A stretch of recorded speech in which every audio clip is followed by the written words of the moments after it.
Ce sont les toutes dernières heures de solde dans ce grand magasin parisien.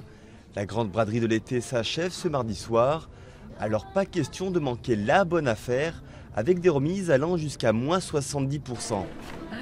Merci madame. J'étais très contente. Il y a moins 20% supplémentaires aujourd'hui. Donc c'est très bien. Je reviens de vacances. Donc j'ai attendu la fin des soldes pour faire les soldes. Après 5 semaines de soldes, le cru 2012 affiche une hausse de 4% des ventes par rapport à 2011. Mais tout le monde n'est pas logé à la même enseigne. Ce sont les commerces traditionnels qui enregistrent la plus faible progression. Et du côté des grands magasins, on s'en sort surtout grâce à la clientèle internationale.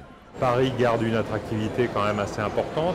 Là où c'est un petit peu plus dur et on le ressent, c'est peut-être pour la clientèle française, la clientèle locale, où les chiffres d'affaires sont, même s'ils sont en légère progression, ne sont pas en nette progression par rapport à l'année précédente. Comme l'an dernier, ce sont les e-marchands qui tirent leur épingle du jeu avec une hausse moyenne de 10% de leurs ventes. Pour ce site professionnel de mode en ligne, elles ont même grimpé de 32% et la météo n'y est pas pour rien. Et les consommateurs, comme il faisait pas très beau à partir du mois d'avril, donc se sont retenus. Et dès qu'il s'est mis à faire beau à partir de fin juin, qui était le début des soldes, là ils se sont vraiment lâchés. Et donc ils ont rattrapé tout le retard pendant la saison des soldes.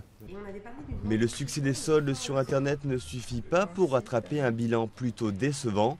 Alors, pour écouler leur invendu, les commerçants pourraient bien être tentés de jouer les prolongations grâce aux 2 semaines de soldes flottants laissées à leur disposition.